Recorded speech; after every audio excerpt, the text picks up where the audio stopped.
Salam, selamat malam, sahabat-sahabat konsep, dan juga saudara-saudara sekalian menyaksikan live Facebook, yaitu program Cohen Serve People di program diskusi Sekolah Sahabat Dewasa. Pada saat ini kita akan kembali berdiskusi dalam pelajaran yang ke-7 dengan judul Kemenangan Kristus atas Kematian. Dan kita akan mendengarkan beberapa summarize yang akan disampaikan oleh Pendeta Matias Tanii. Kita akan terlebih dahulu berdoa. Marilah kita bersatu dalam doa. Ya Tuhan Allah Bapa di sorga, terima kasih. Pada malam ini kami dapat kembali melanjutkan yaitu program konsep dalam pelajaran Sekolah Sahabat. Kiranya apapun yang akan kami pelajari sehubungan dengan pelajaran yang ke-7 tentang Yesus yang sudah menang atas kematian, kami dapat memahaminya dan kami dapat mengaplikasikan dalam kehidupan kami, bahkan juga dapat membagikan pelajaran ini kepada orang-orang yang ada di mana saja berada. Berkati Pendeta Matias Tanii yang akan menyampaikan pelajaran ini dengan baik, agar kami boleh mengerti dalam pelajaran ini. Dalam nama Yesus Kristus kami berdoa. Amin. Baik, untuk 20 menit ke depan kita akan mendengarkan yaitu summarize atau hal-hal yang perlu untuk kita garis bawahi sebagai pelajaran kita sepanjang minggu ini yang nantinya akan kita pahami bersama. Dan bila mana sahabat-sahabat konsep yang sedang menyaksikan dari live Facebook mempunyai pertanyaan yang mau ditanyakan, silahkan di chat di kolom Facebook supaya nanti kita akan bahas bersama-sama. Dan demikian kita akan mendengarkan langsung pemaparan materi yang akan disampaikan oleh Pendeta Matias Tanii. Saya persilakan. Baik, shalom. Selamat berjumpa kembali sahabat-sahabat konsep di mana saja berada. Pada malam ini tentunya kita bersyukur kepada Tuhan karena diberikan kesempatan kita boleh bertemu bersama-sama lewat belajar bersama dengan konsep Cohen Serve People dalam seri pelajaran Sekolah Sahabat Dewasa, dan kita telah tiba pada pelajaran yang ke-7 dengan judul Kemenangan Kristus atas Kematian. Saya minta izin untuk share screen, boleh membantu kita dalam belajar.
Bagaimana Matias? Pendeta Matias, bisa? Mohon maaf sebentar, saya ada sedikit gangguan. Oke. Silakan diulang lagi coba.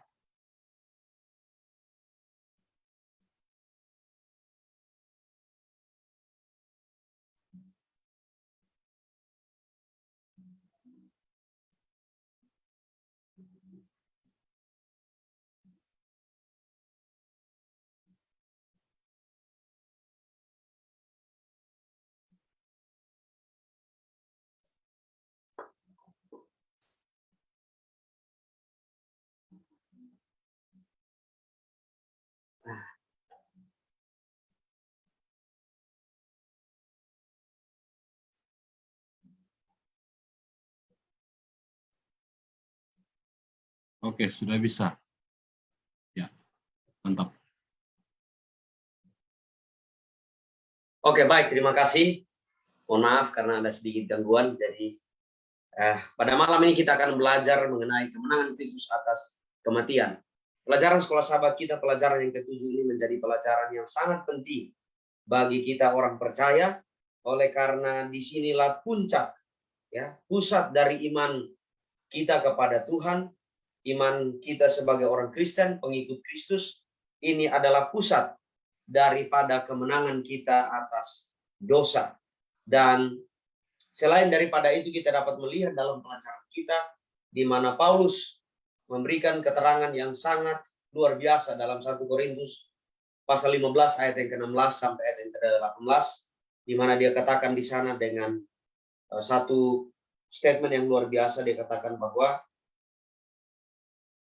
sebab jika benar orang mati tidak dibangkitkan, maka Kristus juga tidak dibangkitkan.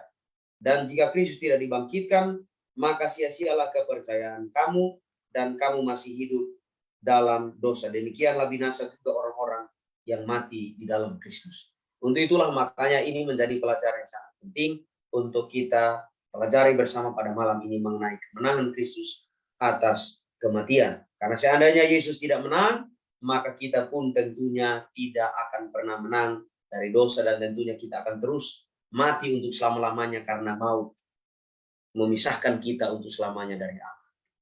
Baik, kalau kita baca ayat hafalannya dalam Wahyu pasal 1 ayat yang ke-17 sampai ayat yang ke-18, demikianlah bunyi firman Tuhan. Dikatakan di sana bahwa ketika aku melihat dia tersungkurlah aku di depan kakinya sama seperti orang mati.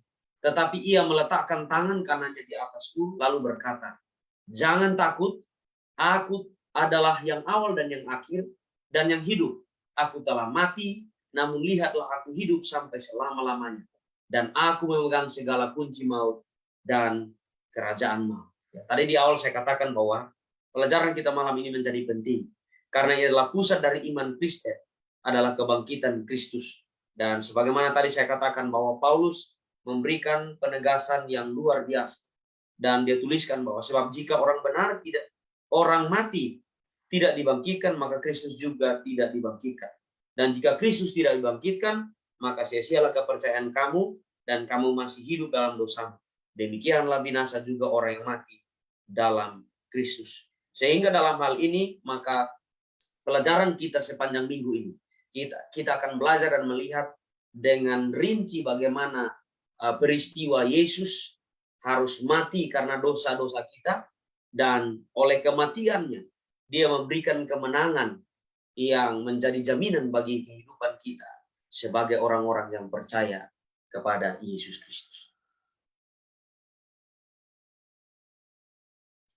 Baik, kalau kita belajar pelajaran sekolah sahabat kita di pelajaran hari Minggu, di situ judulnya adalah kubur yang disegel. Tentunya kalau kita belajar, kita baca mengenai peristiwa pada saat Yesus hendak disalibkan, maka kita akan dapatkan bagaimana cerita di dalam Alkitab. Di dalam kitab Matius pasal 27, 28, di mana di sana kita dapat lihat banyak peristiwa yang sangat menyedihkan sekali untuk kita ketahui di dalam Alkitab yang dicatatkan sebelum Yesus disalibkan bahkan dikubur. Ya. Dan saya ringkaskan di sini, kita boleh lihat bersama. Yang pertama adalah iblis berhasil menghasut Yudas untuk mengkhianati juru selamat atau Yesus pada saat. Dan kalau kita lihat dalam Lukas pasal 22 ayat 3 dan 4, Yohanes 13 ayat 26 dan 27, di sana kita dapati bahwa tentunya yang pertama kali menjual Yesus adalah Yudas Iskariot.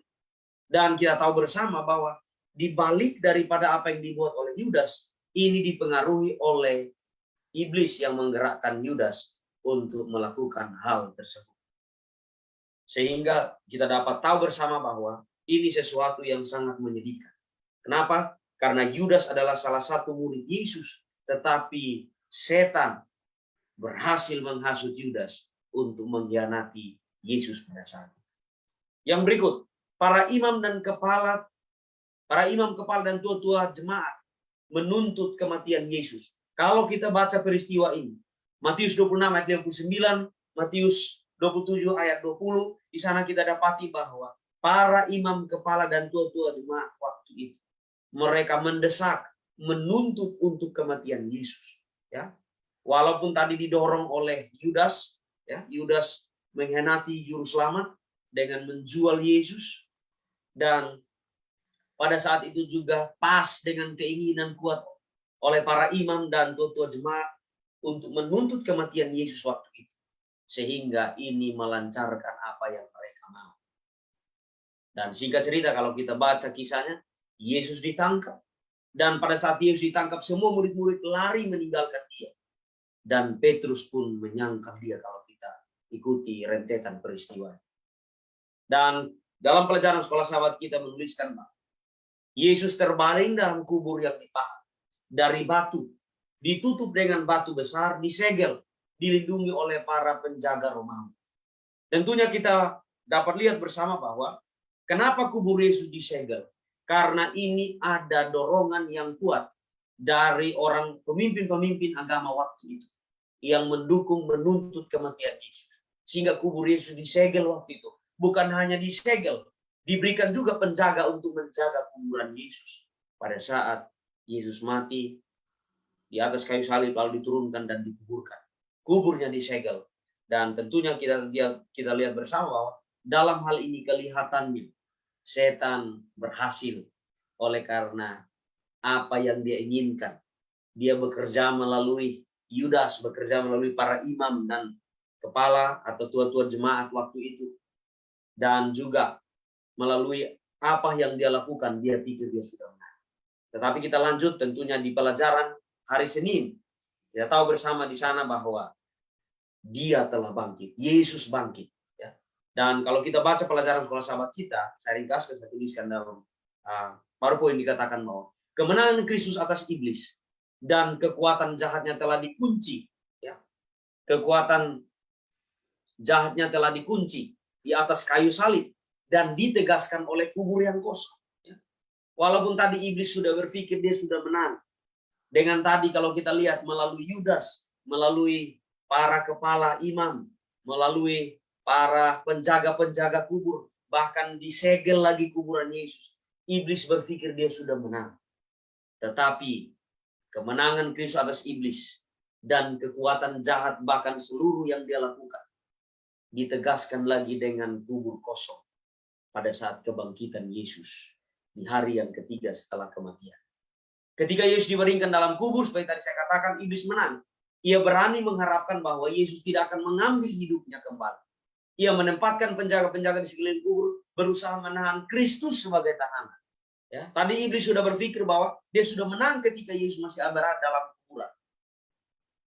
Tetapi ketika ia tahu, ia atau setan melihat Kristus keluar dalam kemenangan, ia mengetahui bahwa kerajaannya akan berakhir dan bahwa ia harus mati pada akhirnya. Meskipun kemanusiaan Yesus mati, keilahiannya tidak mati. Dan di dalam keilahiannya Kristus memiliki kuasa untuk menghancurkan ikatan kematian. Itulah makanya ketika dia katakan dalam Yohanes 11 ayat 25, akulah kebangkitan dan hidup. Barang siapa percaya kepadaku, ia akan hidup walaupun ia sudah mati. Ini menjadi jaminan yang luar biasa. Karena Yesus sendiri pun, dia telah menang atas maut. Dan kita lanjut di pelajaran hari Selasa.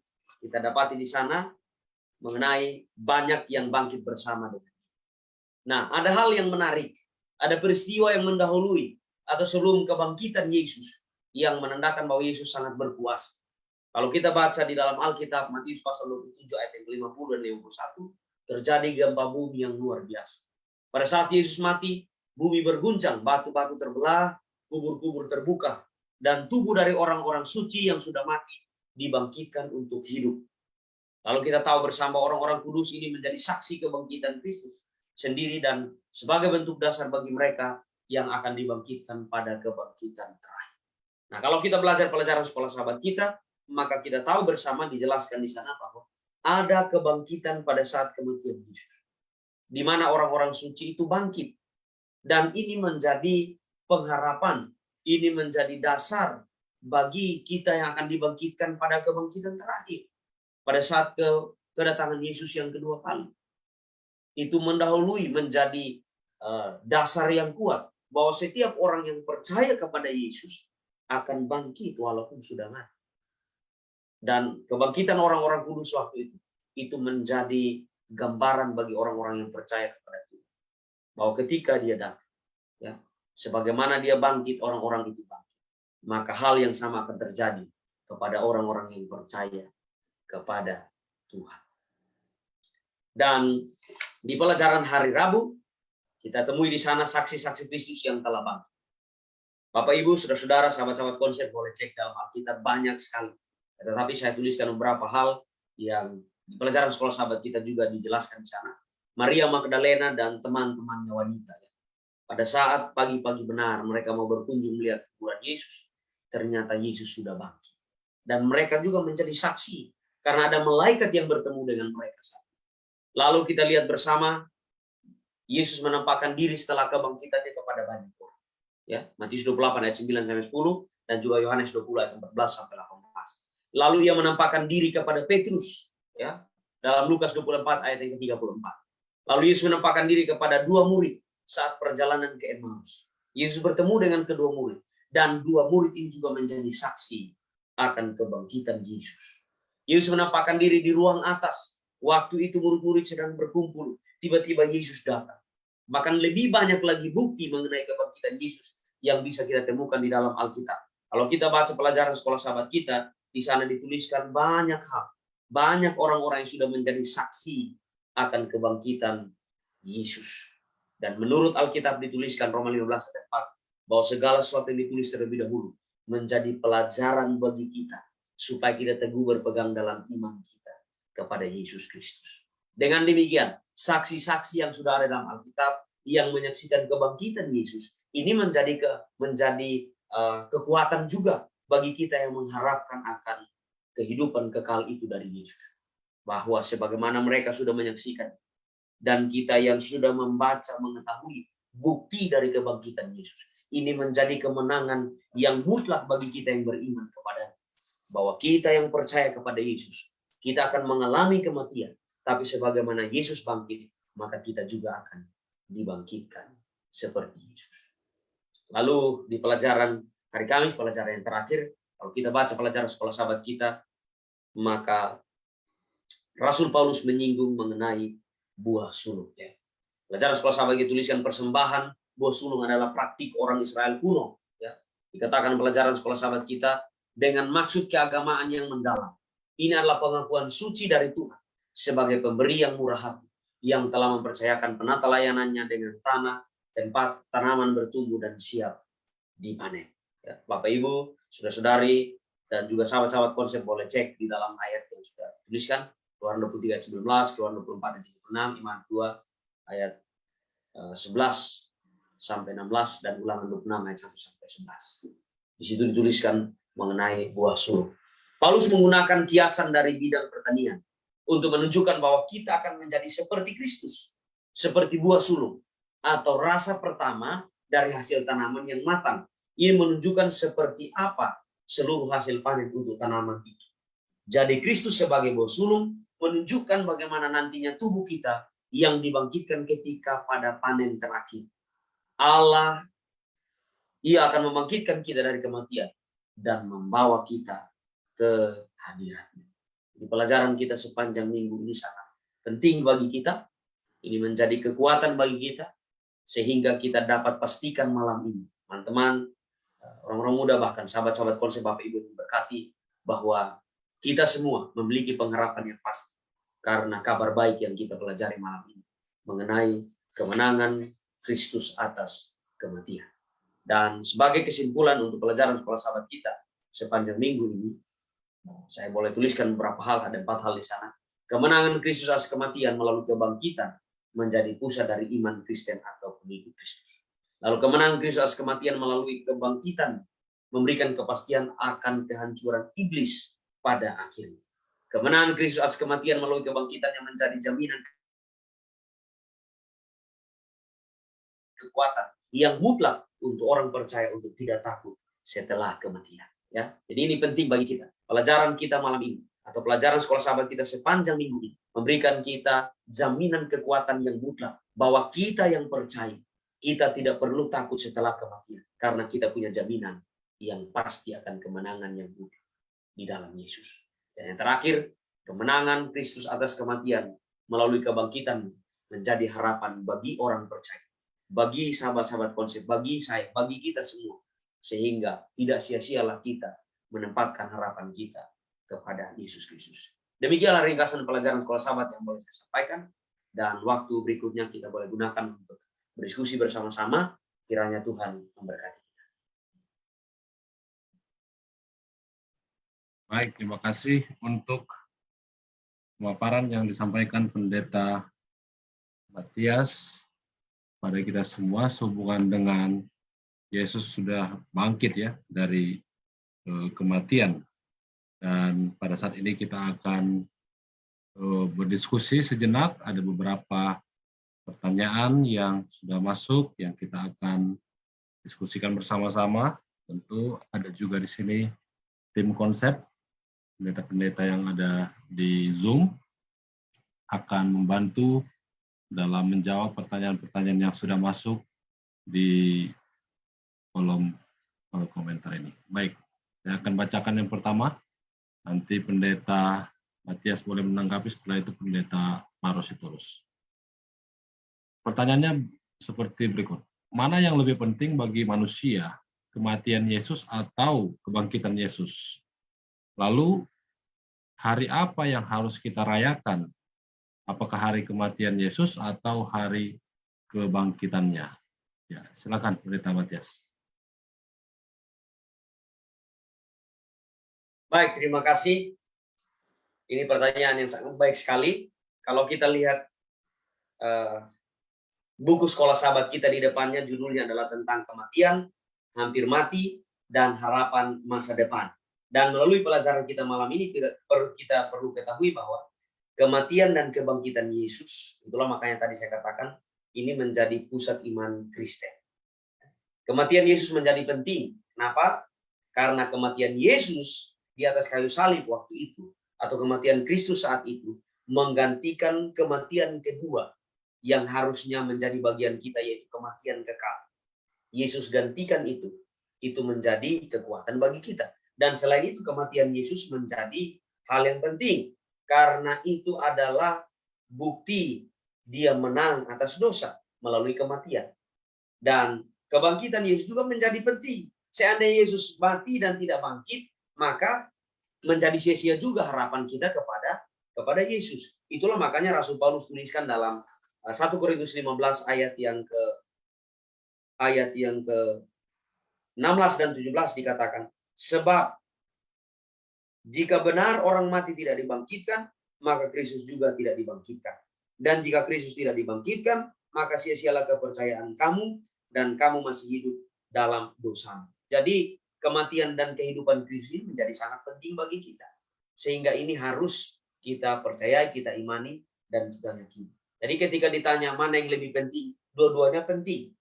Karena kalau Yesus tidak mati, maka tidak ada penebusan atas dosa. Karena penebusan atas dosa yang tadinya lambang hanya domba, itu tidak dapat menghapus dosa dunia. Itu hanya menghapus dosa orang yang berdosa yang membawa domba. Tapi kematian Yesus menghapus seluruh dosa manusia di atas dunia.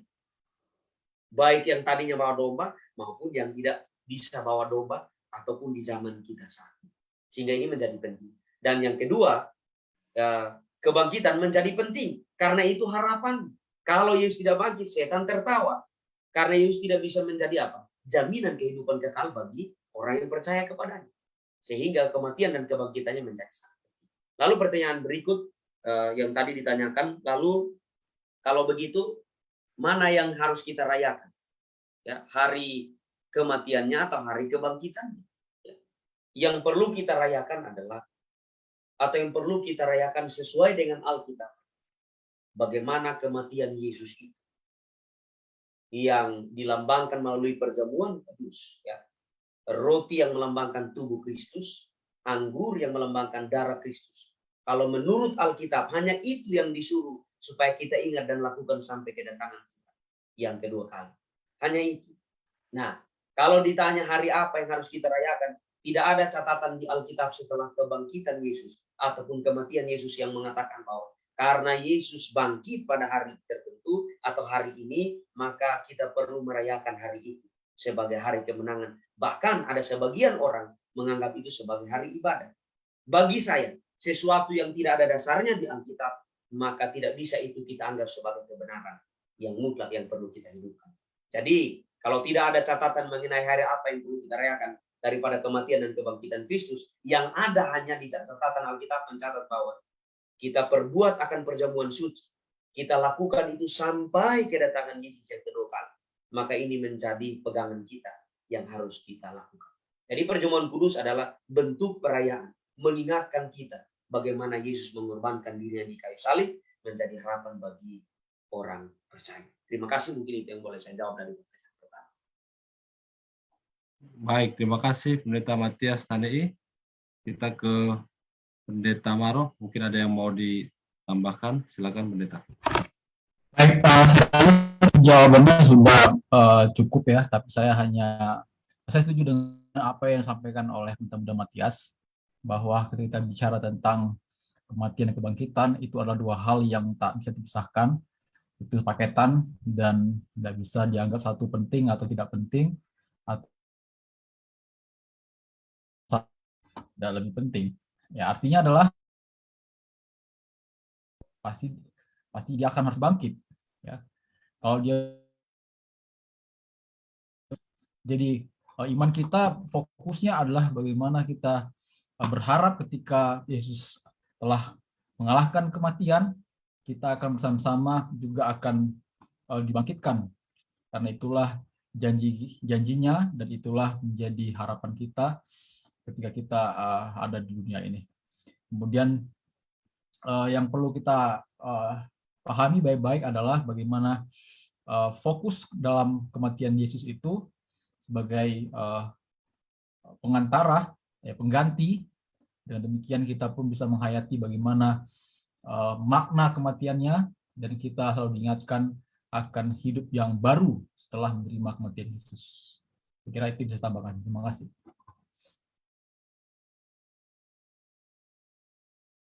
Baik, terima kasih Pendeta Marusitorus. Jadi dua-duanya penting ya.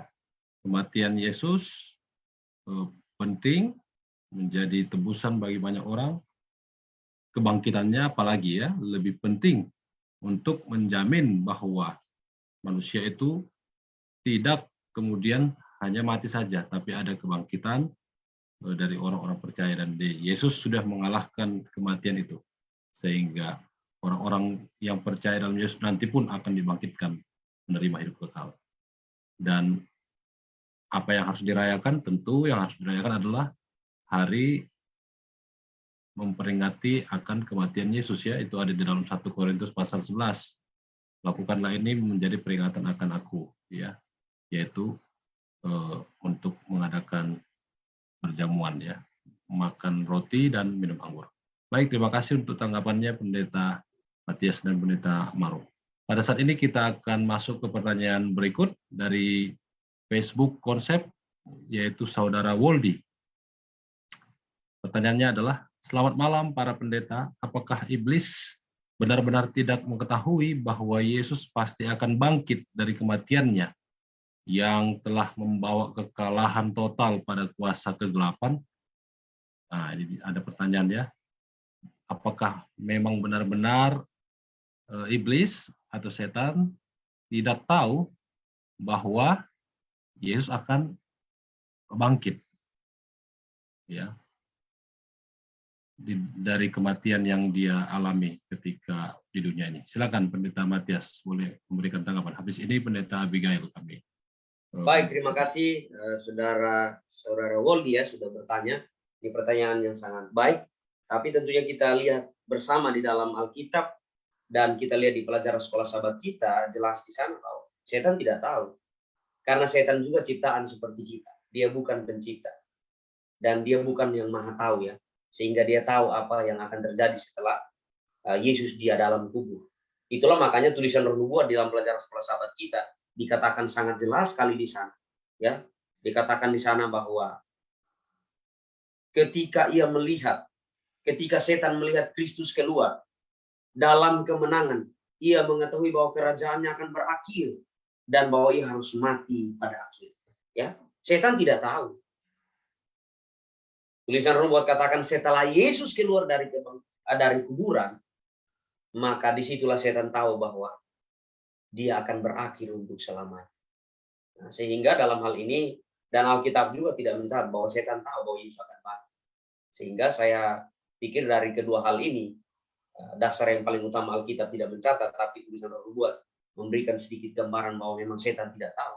Ini menjadi menguatkan bahwa betul-betul memang setan tidak tahu.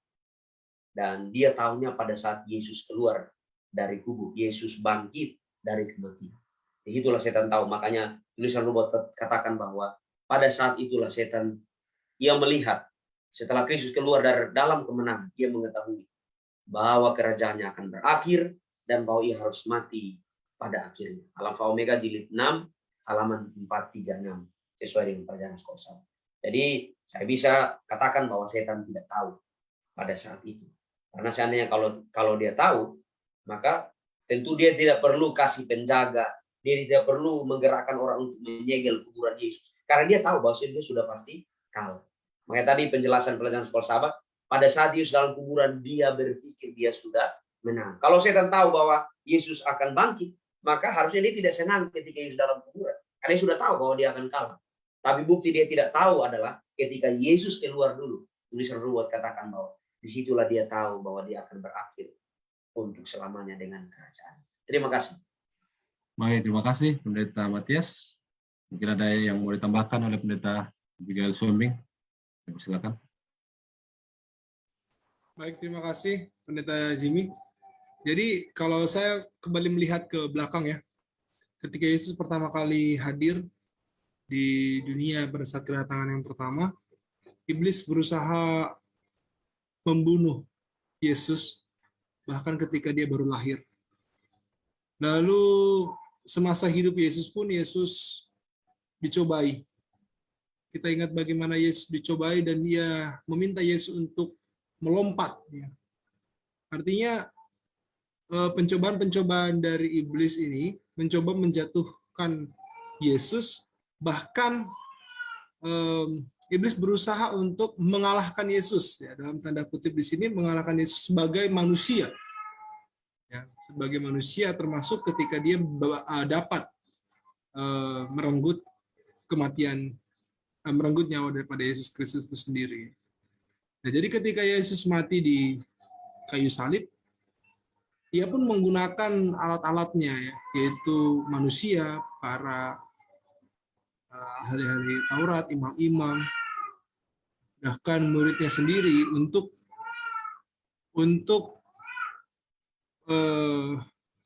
membuat akhirnya Yesus mati di kayu salib. Nah, jadi dari peristiwa-peristiwa ini kita bisa lihat bagaimana iblis itu menggunakan atau mengupayakan satu rencana, satu usaha yang tidak habis-habisnya, yang total gitu. Yang artinya dia berpikir bahwa dengan cara ini dia bisa mengalahkan anak Allah. Dia bisa mengalahkan Yesus Kristus. Ya. Akan tetapi justru itu semua dipatahkan ketika kebangkitan Yesus di kayu salib. Jadi saya rasa peristiwa-peristiwa ini, rentetan ini dapat menjawab pertanyaan, apakah iblis tidak tahu bahwa Yesus akan bangkit? Ya, pertanyaan saya, apakah iblis tidak tahu bahwa Yesus dilindungi oleh Tuhan sehingga kenapa dia mencoba membunuh Yesus pada waktu dia masih bayi, contohnya gitu. Apakah dia tidak tahu apakah Yesus akan menolak cobaan-cobaan daripada iblis ketika dia dicobai di padang gurun, contohnya. Jadi iblis memang pada saat itu berusaha tanpa mengetahui apakah Yesus ini dapat bangkit, apakah Yesus ini dapat mengalahkan maut. Nah, sehingga ketika kita melihat rentetan ini, iblis hanya berupaya semaksimal mungkin, istilahnya membalas dendamnya ketika dia dilempar dari surga, akan tetapi justru kematian Yesus Kristus dan kebangkitannya itu yang mengalahkan iblis itu sendiri. Jadi sebagai manusia, ini bukan sebagai Allah ya, sebagai manusia, Yesus telah melakukan tugas keselamatan untuk menebus manusia dari dosa dengan kematiannya, artinya membiarkan iblis berkuasa atas dia dan mati di kayu salib, tetapi ia mengalahkan itu semua dengan kebangkitan di hari yang ketiga. Ya, mungkin itulah tanggapan dari saya. Terima kasih. Terima kasih, Pendeta Abi. Mungkin saya menambahkan sedikit. Apakah setan benar-benar tidak mengetahui ya? Jadi orang-orang yang menyalibkan Yesus itu juga sudah, kalau saya katakan, sudah dihasut oleh setan juga ya. Mereka menyiksa Yesus, mereka sampai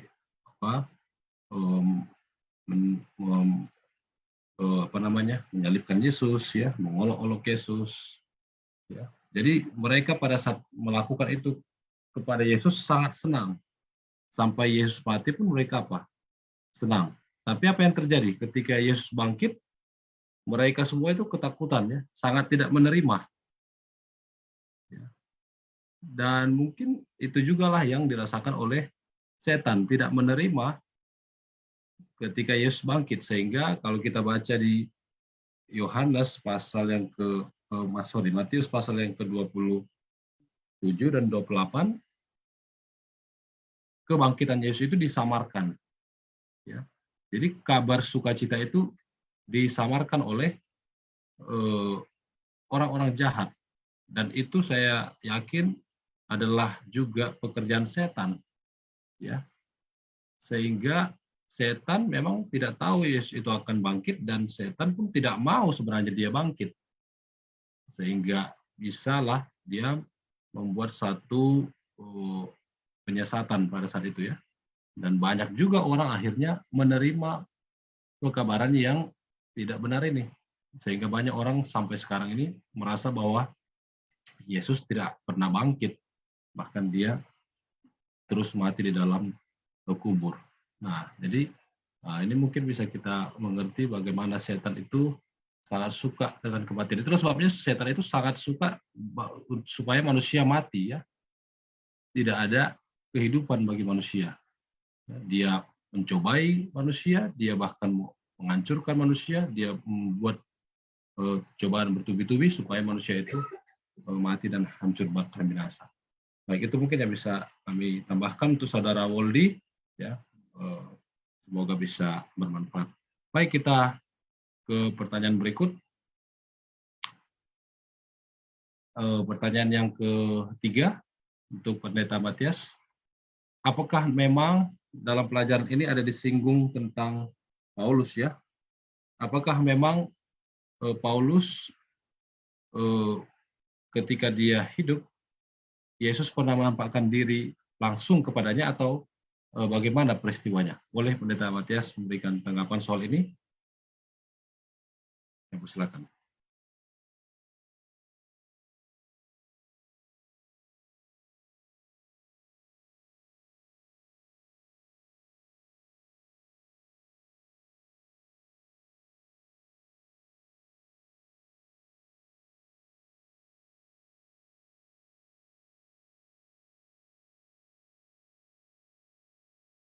Halo, apa bisa Pendeta Matias mau menambahkan atau menjawab pertanyaan?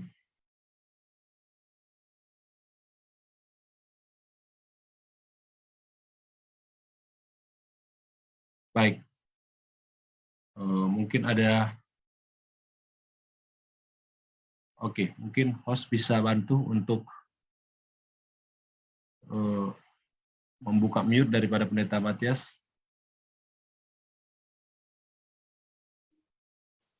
Oke, baik, terima kasih. Oke.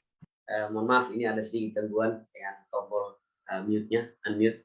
Baik, terima kasih atas pertanyaannya. Kalau kita lihat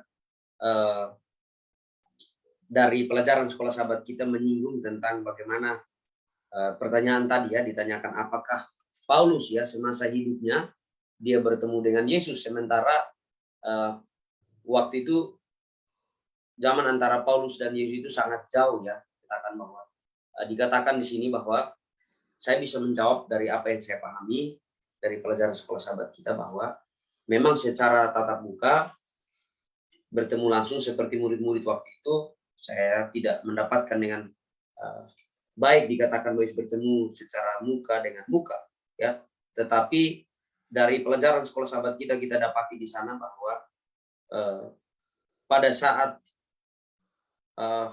pertobatan Paulus, kita tahu bersama bahwa dia sebenarnya bertemu dengan Yesus waktu itu, ya. Kalau kita belajar dengan baik bagaimana pertobatan daripada Paulus sebelum dia menjadi Paulus, dia adalah seorang Saulus.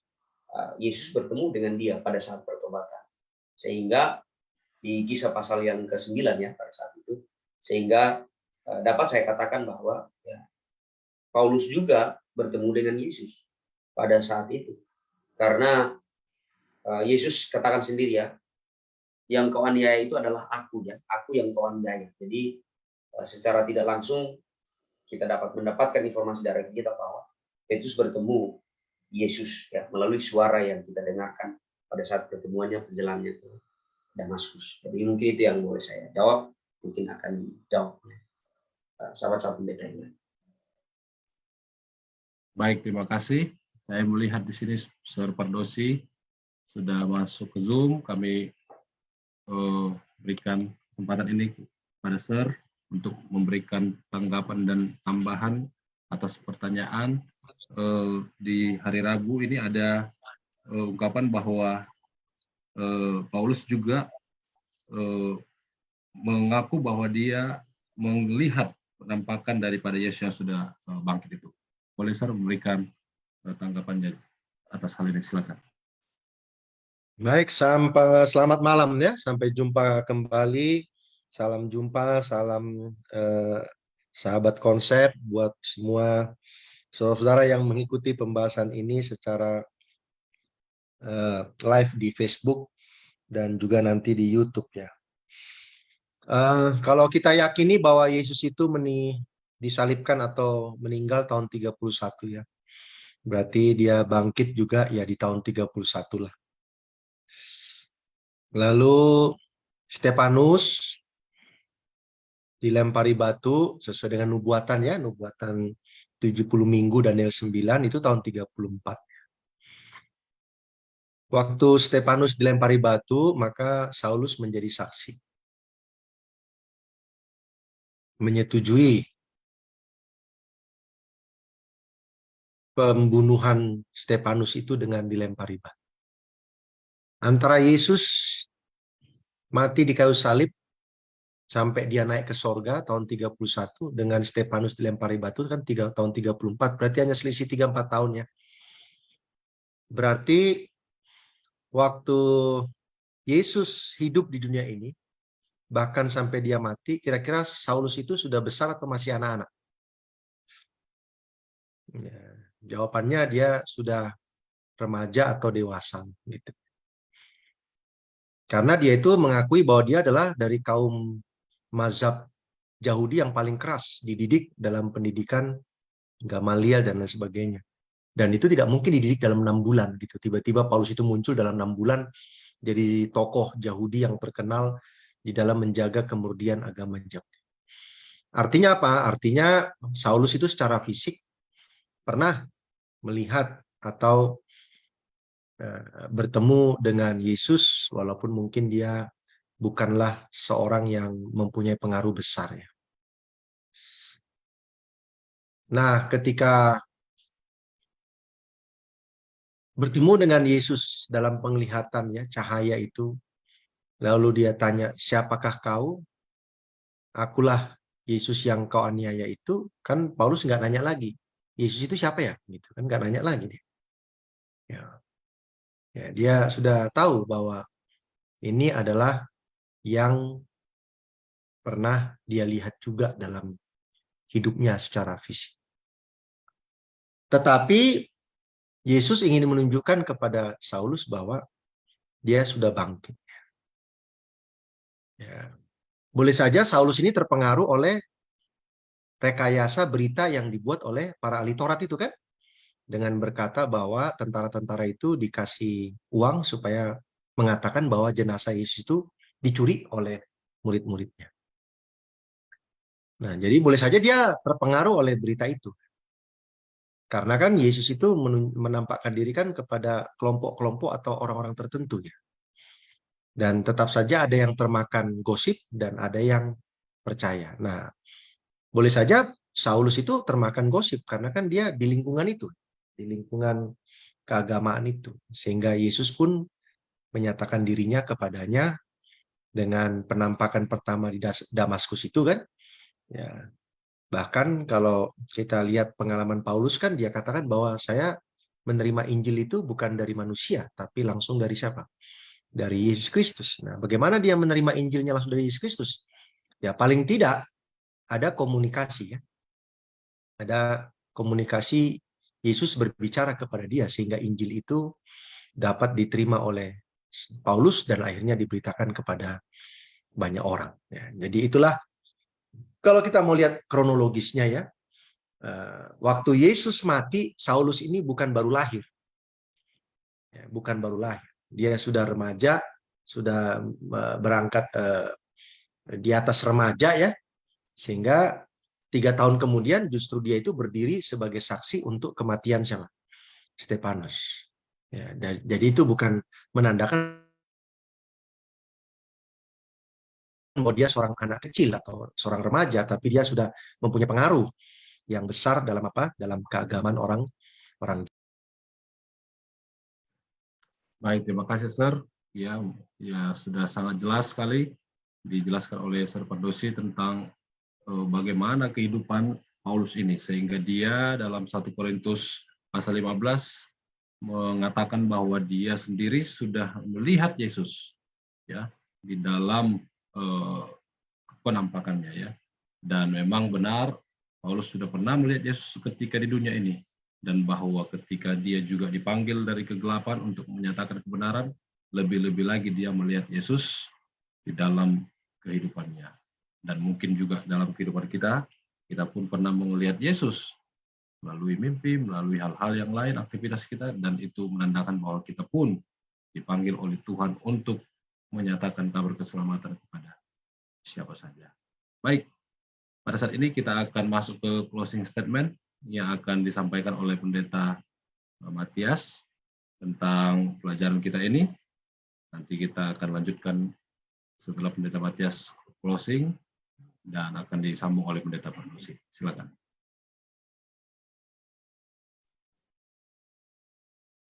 Baik, terima kasih. Terima kasih untuk sahabat-sahabat konsep yang masih setia. Dan sebagai closing statement, saya mau sampaikan bahwa kabaran mengenai kemenangan Kristus atas kematian ini menjadi kabar sukacita yang tidak dapat dibandingkan dengan segala sesuatu. Kenapa? Karena inilah, kalau pelajaran sekolah sahabat kita katakan bahwa ini adalah pusat dari iman kita kepada Yesus. Dan ini menjadi penting untuk kita ketahui.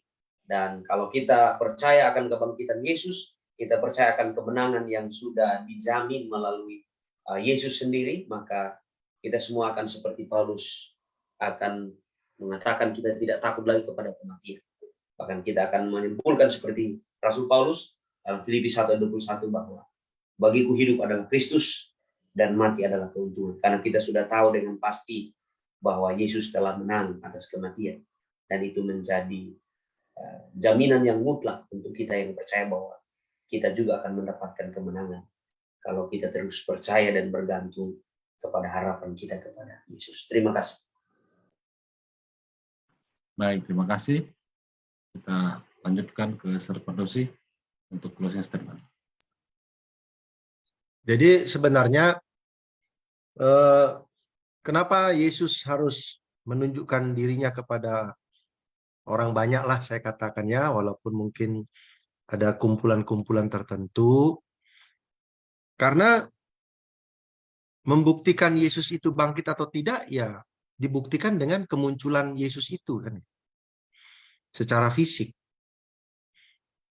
Murid-muridnya saja ada yang tidak percaya, sehingga membutuhkan bukti secara fisik.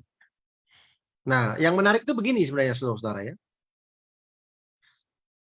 apakah kita percaya kepada orang yang menyatakan bahwa Yesus sudah bangkit? Kalau itu sudah kita percayai, ya sebenarnya nggak ada masalah. Karena yang kita percayai, orang itu telah melihat Yesus gitu. Nah, seperti Nathanael kan teman-temannya sudah melihat, tapi karena dia belum melihat, maka dia apa?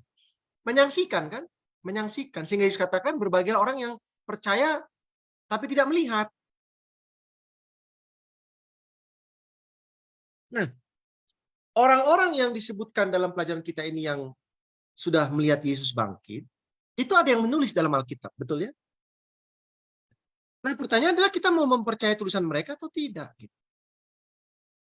Nah, kita percaya bahwa tulisan-tulisan mereka itu diilhamkan oleh Tuhan sebagai firman Tuhan. Nah, ketika orang-orang penulis Alkitab itu menuliskan Yesus bangkit, kita mempercayai atau tidak? Gitu. Sehingga walaupun kita tidak melihat, tapi kita percaya Yesus itu bangkit. Nah, makanya Petrus katakan apa dalam 2 Petrus 1:16? Sebab kami tidak mengikuti dongeng-dongeng isapan jempol manusia. Ketika kami memberitahukan kepadamu kuasa dan kedatangan Tuhan kita Yesus Kristus sebagai Raja. Tetapi kami adalah saksi mata dari apa? Dari kebesarannya. Kami menyaksikan bagaimana ia menerima kehormatan, kemuliaan dari Allah Bapa. Suara itu kami dengar datang dari sorga ketika kami bersama-sama dengan dia di atas gunung yang apa? Di atas gunung yang kudus. Ya kan? Nah, saudara dan saya mempercayai apa yang dikatakan Petrus tidak? Kalau kita mempercayai, walaupun kita tidak melihat Yesus itu bangkit atau Yesus itu secara fisik, kita percaya bahwa Yesus itu ada, lahir, mati, dan dibangkitkan. Karena yang memberi kesaksian itu kita percayai dia adalah yang dituntun Tuhan untuk menuliskan firman Tuhan, gitu ya. Jadi saya kira itu yang lebih penting untuk kita pahami. Bagaimana kita memahami apa yang Yesus lakukan berdasarkan apa yang dituliskan oleh para rasul yang bukan menerima isapan jempol, tetapi mereka adalah saksi hidup kepada semua kegiatan Yesus Kristus dan apa yang dialami oleh siapa? Oleh Yesus Kristus. Jadi itulah closing statement saya kepada kita semua bahwa pelajaran kita ini ya, pelajaran yang ke-6 ya. Intinya kan sebenarnya adalah kemenangan Kristus kematian dengan pembuktian-pembuktian baik secara cerita, kesaksian, dan lain sebagainya. Terima kasih banyak. Tuhan memberkati. Amin. Terima kasih, Sir. Ada juga Saudara Letus Tarung Anggraha memberikan tanggapan amin. Saya lihat di Facebook. Terima kasih. Sahabat konsep yang menyaksikan. Baik, kita akan tutup dengan doa tutup semua rangkaian diskusi sekolah sahabat kita. Kami undang Pendeta Edwin Pasaribu. Boleh berdoa.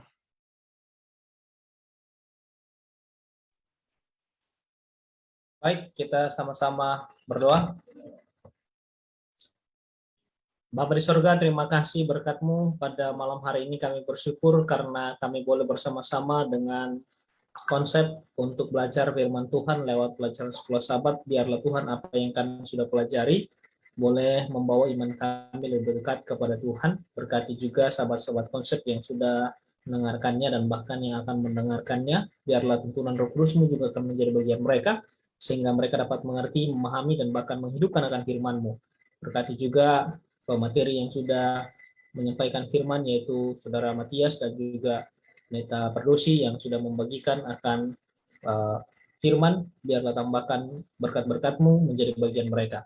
Dan kami akan lanjutkan lagi nanti ke diskusi Alkitab. Tuhan akan berkati kami. Ampuni kami Tuhan dari dosa pelanggaran kami, karena kami berdoa dalam nama Yesus penebus kami. Amin.